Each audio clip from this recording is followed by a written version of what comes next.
Today's topic is Meniere's disease. Short and క్విక్గా చెప్పుకుందాం.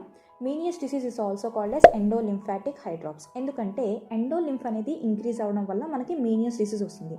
So what are the causes? Endolymph ఎందుకు increase అవుతుంది అంటే ఎండోలింఫ్ అనేది స్ట్రయా వాస్కులారిస్ ద్వారా ప్రొడ్యూస్ అవుతుంది అండ్ అబ్జర్ప్షన్ అనేది మనకి ఎండోలింఫాటిక్ సాక్ ద్వారా అవుతుంది. సో ఇక్కడ ప్రొడక్షన్ ఇంక్రీజ్ అవ్వచ్చు, లేదంటే అబ్జర్ప్షన్ అనేది డిక్రీజ్ అవ్వచ్చు.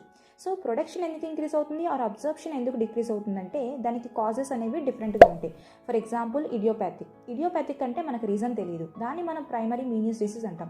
సెకండరీ వచ్చేసి ఏదన్నా హైపోథైరాయిడిజం వల్ల అవ్వచ్చు, లేదంటే మనకి ఎలర్జీ వల్ల అవ్వచ్చు, హార్మోన్స్ వల్ల అవ్వచ్చు, ట్రామా వల్ల అవ్వచ్చు, ఆటో ఇమ్యూన్ డిసీజెస్ వల్ల అవ్వచ్చు, లేదంటే any genetic conditions like chromosome 6 abnormality వల్ల కూడా మనకి ఈ మీనియస్ డిసీజ్ వస్తుంది.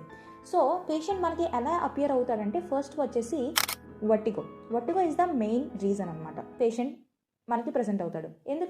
వర్టిగోలో పేషెంట్ ఏం చెప్తాడంటే తన చుట్టూ ఉన్న సరౌండింగ్స్ మూవ్ అవుతున్నట్టు, లేదంటే తనే అబ్నార్మల్గా మూవ్ అవుతున్నట్టు పేషెంట్ మనకి చెప్తాడు. అండ్ అలాగే nausea, vomiting, cramps and constipation, diarrhoea ఇలాంటివి కూడా అసోసియేట్ అవుతూ ఉంటాయి. ఈ వర్టిగో అనేది కంటిన్యూస్గా ఉండదు, కొంచెంసేపు వచ్చి ఆగి మళ్ళీ రిపీట్ అవుతూ ఉంటాయి అనమాట. సెకండ్ క్లినికల్ ఫీచర్ వచ్చేసి హియరింగ్ లాస్ అనమాట. హియరింగ్ లాస్ అనేది ఫస్ట్ మనకి స్మాల్ ఫ్రీక్వెన్సీ నుంచి స్టార్ట్ అయ్యి తర్వాత గ్రేటర్ ఫ్రీక్వెన్సీకి ఇంక్రీజ్ అవుతూ ఉంటుంది. థర్డ్ వన్ వచ్చేసి మనకి